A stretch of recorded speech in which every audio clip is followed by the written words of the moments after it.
Hi, I'm Greg Radford. I'm a director here at K3 Consulting. So I'm going to spend a little bit of time giving you some insights into what are the key characteristics of a high-performing business-to-business sales environment and what are some of the changes and things you can put in place within your business to drive sales success. We work with businesses, whether they be corporates or larger privately owned businesses across Australia and New Zealand, and one of the things we consistently hear from them is around the challenges they're having with B2B sales. Essentially, it's getting harder. And that's not unique to our part of the world. If you have a look at global stats and the global research, it shows time and time again that it is getting tougher. CSO Insights did a piece of research last year which highlighted that in 2012 you had 65% of salespeople in a business-to-business sales environment were achieving target. By 2017, that had fallen to 55%. So a pretty drastic change. And it's not surprising because the world's getting a lot more complex.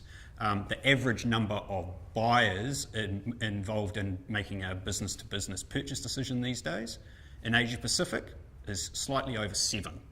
The average sales time is blown out significantly, and the number of businesses that require a lot more in-depth data like return on investment analysis actually rose from 40% to 60% in a 12-month period. So there's a lot of change, a lot of turmoil.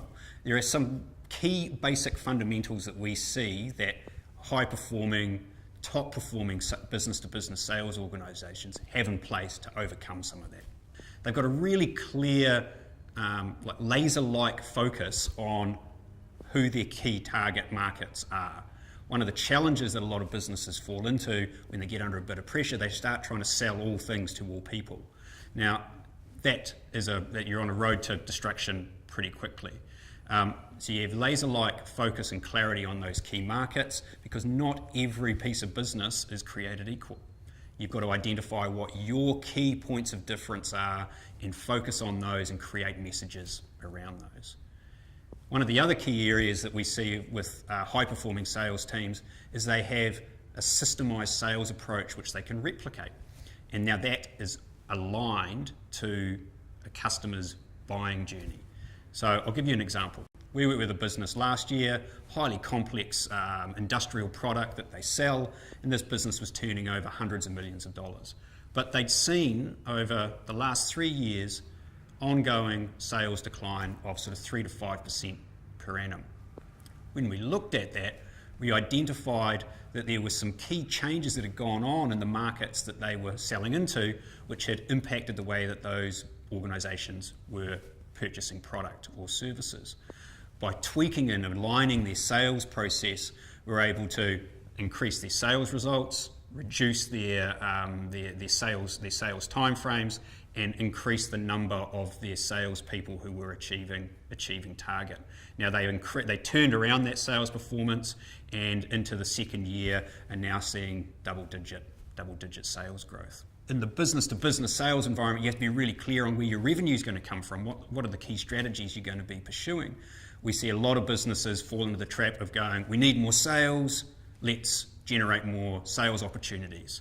Now, we've seen businesses have success by focusing on some other key areas around can they reduce their sales lead times, can they increase their conversion rates, can they increase the average transaction value. We had a customer last year who increased sales performance by 12% by actually having less opportunities but increasing the average transaction value and reducing the sales lead times. There's some key areas also around metrics that we see that the top performing businesses focus on, which the less performing ones don't. In this day and age with so much CRM data and the like, we have a plethora of information at our fingertips. That bamboozles a lot of businesses. They either focus on too many things and can't see the wood for the trees, or they don't focus on anything. You need to be crystal clear on the top 3 or 4 key criteria which drive sales performance. It should be a mixture of historic indicators like sales success, sales results, and some key lead indicators which give you the flexibility and ability to be able to respond and adapt in a timely fashion. So, yes, the sales world is getting more complex. no, it's not impossible to drive sales growth. There are some key basic fundamentals that you can put in place that can turn around sales performance in a pretty quick time fashion. So if you start to employ some of those, I'm sure you'll have some success. Wish you all the best.